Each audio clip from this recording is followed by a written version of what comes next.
If you really want a huge sense of accomplishment, I really recommend working on a movie. Doesn't work like any other director that I've worked with. I don't really remember wanting to do anything else except make movies. I didn't know my brother was going to die. Look at these amazing effects! And on this production, there were definitely many storms to weather. So for 48 hours, I thought I might be dying. Ever a moment where we're just like, done? No, there was always a light.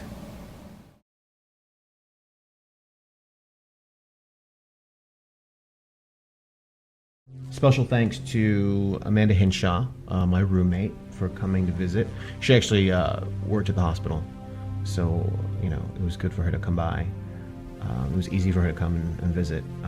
She actually brought me some magazines, which was really helped in me not going crazy. And then special thanks to Alicia Frizzell for coming to visit and for sneaking in some mozzarella sticks. I was really craving mozzarella sticks, and she had brought me some, and they were amazing, and I really appreciated it. Special thanks to Sarah Henry, my friend from back in Dallas, who would call me and talk to me late nights when I couldn't sleep while I was in the hospital. And special thanks to everybody on Facebook when I would post about this, and when things seemed really serious, all I wanted was for people to make me laugh.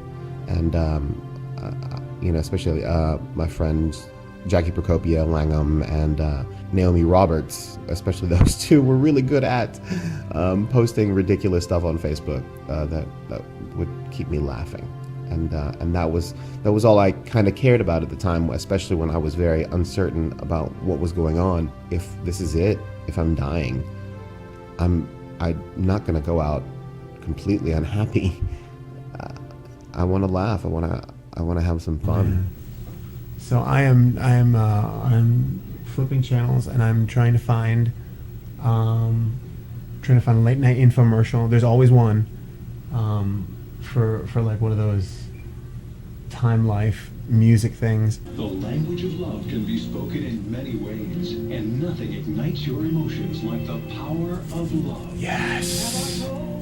You lately that I love you. Reading in my life, you're the inspiration. All right, they injected me with something, so I'm going to sleep now. Sometime in the next few hours, sometime tomorrow, I have a kidney biopsy, so let's hope everything is gonna be good. Tomorrow is supposed to be cheese omelet. I think it's cheese omelet day. And despite what they say about the cafeteria food here, it's actually pretty awful. Kidding. No, I actually really like it. Thankfully, they did a kidney biopsy and they couldn't find anything wrong with my kidneys. And they said my heart's pumping slow, but it's fine. My liver's still damaged, but it's fine. It's all going to take a long time to heal, but just stay on my meds. But they couldn't find anything wrong. So thankfully, they were just like, just stay on your meds. You should heal, and then follow up with a kidney specialist later just to make sure. But for the most part, they didn't know why I filled up with, because apparently I filled up with fluid really fast. I feel amazing. I feel like I can run laps. I could feel like I could do, 500 push-ups, which I can now. And he was like, okay, well, that's kind of all that matters. If you feel good, then just keep feeling good, and you should be fine, but follow up with someone, let's do a follow-up later in the year. But yeah, just heal, relax. That was the main thing. He was like, relax. But for the most part, you actually have a very strong heart, and you should be fine. So I was like, but that was after 8 days. So I went in the hospital, and then I left a different person. I'm being released today. It is March 31st. I have been here a little over a week. I feel like I've lost a ton of weight, which I will promptly gain back because I'm supposed to be released here in a couple hours. And although I really want to shave and I really want to take a shower, I also really want to go to a Chinese buffet. Oh my God, my car's been in the parking lot for over a week.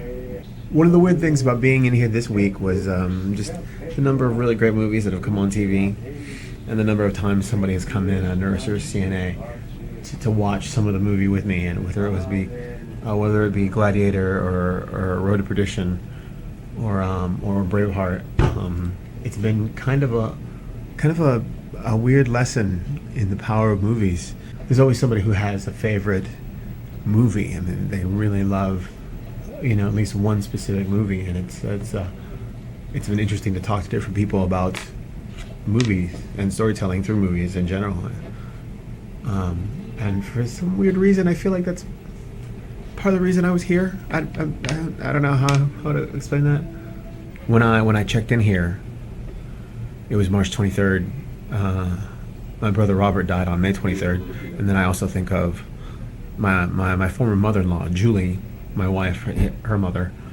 She died on October 23rd, and I kept so the 23rd has this weird negativity around it. So when I was in here in the ER last week, and I noticed it was the 23rd, I felt it was disconcerting.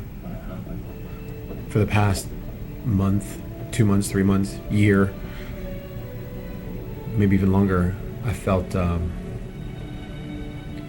haven't felt like I was at my full potential, and that is awful for someone like me who has big plans and always needs to be operating at their full potential. Because I have a bunch of movies I want to make. I have one movie in particular that I need to finish, which now that I feel better, hopefully that means I can finish it much sooner, much faster.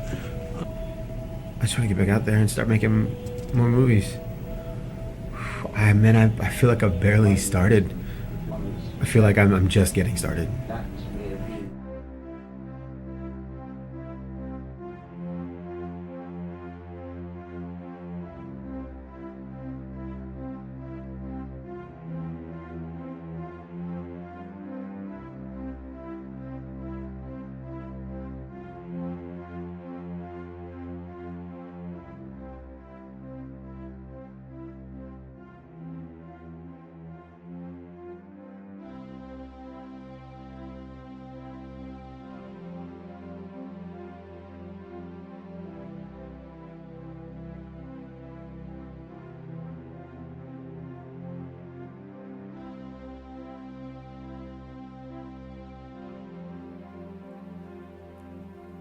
I guess that's it. I feel like you're stopping saying stuff.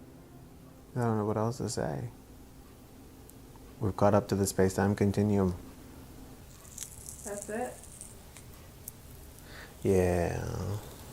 No. I mean, I don't know what else to say. I don't know how to end this. I'll figure it out.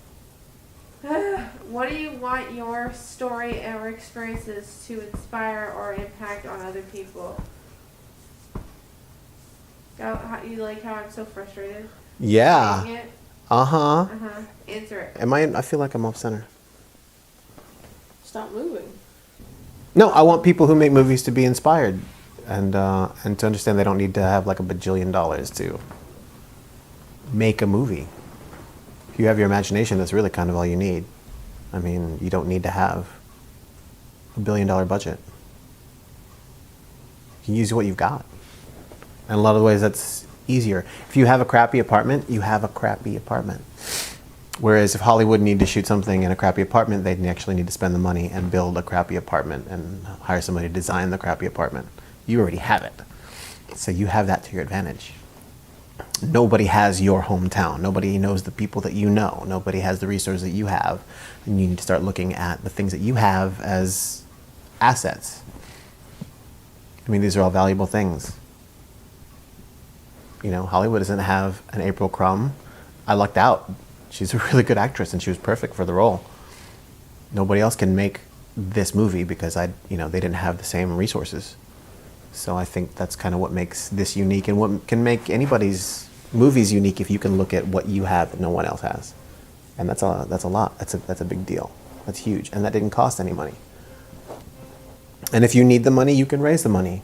Anything and everything that you need, you can get now. It is the best time to be a filmmaker right now. To me, it's the best time to be a movie lover and a movie maker because all your resources are either free or affordable, and you literally have no excuses if you want to go out there and make a movie. If you have a story to tell, you really have no excuse.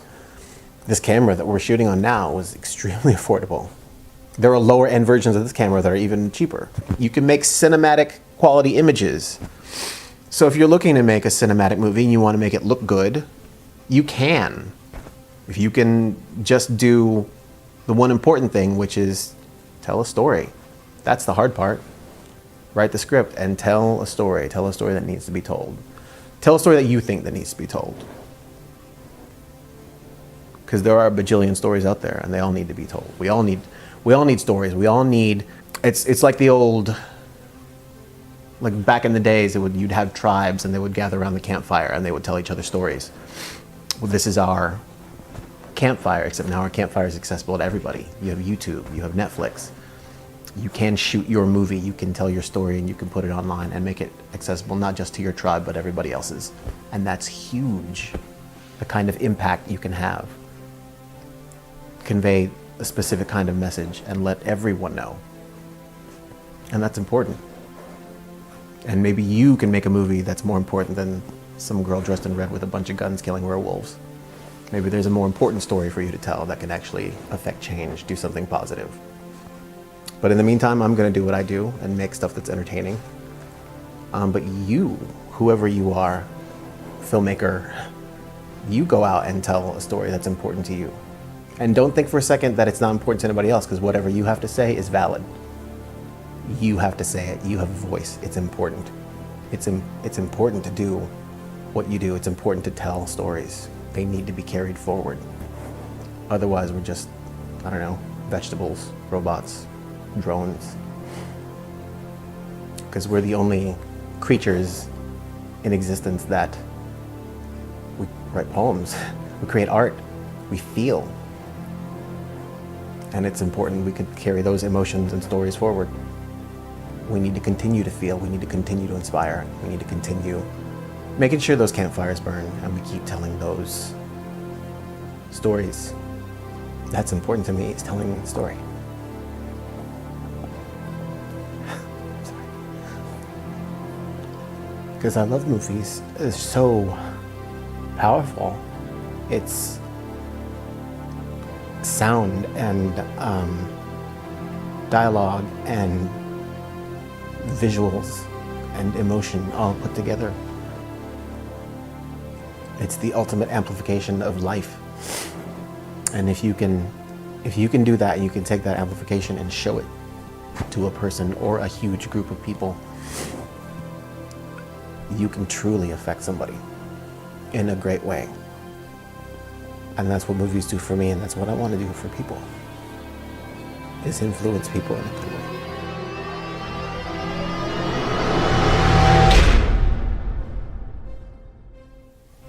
Is that what you were trying to get to? Mm-hmm.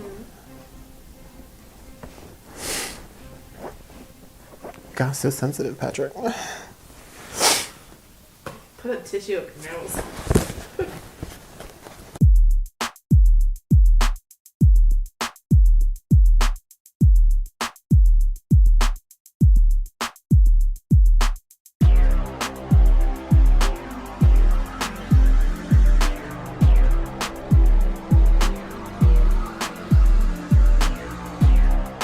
Hi, I'm Patrick.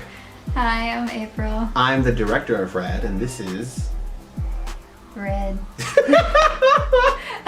But no, I mean, I had fun directing you. I had fun being in... I had fun... Why did you feel the need to get louder? I also had fun, Patrick. I'm trying to get myself to focus. So if I Does yell- everyone else hear that? I mean, there could be multiple people watching Yes. and trying to reach all of them.